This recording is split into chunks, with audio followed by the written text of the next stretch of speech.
Well, the US military carried out strikes on the Houthis earlier this week. US CENTCOM said it had hit a missile storage site and a command and control centre. It's trying to disrupt and degrade the Houthis' operations. Well, our senior US correspondent, Mike Wagenheim, joins us now from Washington, D.C. Well, Mike, can we expect any imminent action from the US to support these strikes by Israel tonight?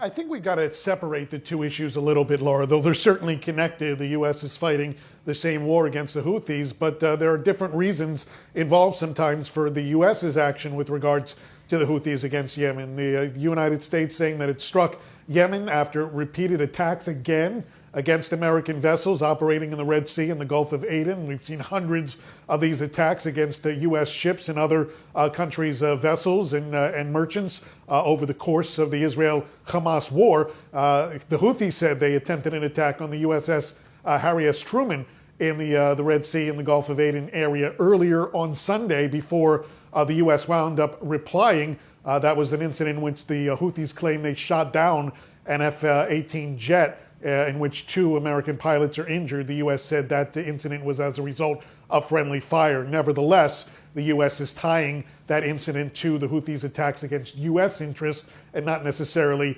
Israel specifically. To that end, however, yeah, I think we can expect that if the U.S. sees a need to have Israel's back here, if the Israel Houthi front continues to heat up, I think we will see some level of U.S. involvement beyond coordination, but that depends on so many different factors right now, and it's important to separate those two fronts, which I just described a moment ago. And there is a lot of anticipation about whether Israel and the US, particularly the incoming Trump administration, will work together to attack the head of the snake, if you like, the Houthis' patrons in Tehran. Any sign of what we can expect on that?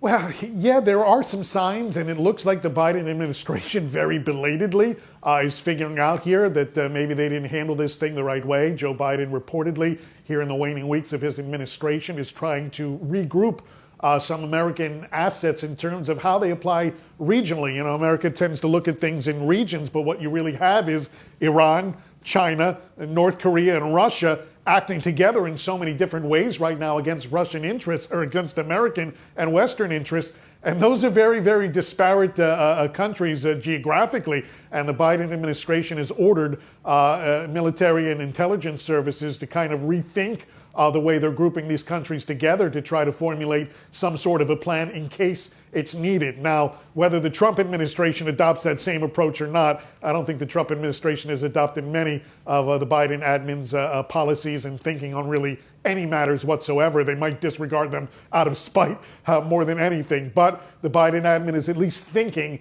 in that direction. However, Biden has been incredibly risk averse when it comes to actions in the Middle East. It's always been diplomacy, first, second, third, and fourth, and sometimes 10th. And so it would take an immense amount of pressure and an immense amount of violence in the Middle East vis-a-vis Israel and Iran to really drag Biden into war here or into further action in the closing days and weeks of his administration, at least in my humble opinion. Mike, thanks very much indeed. Mike Wagenheim there.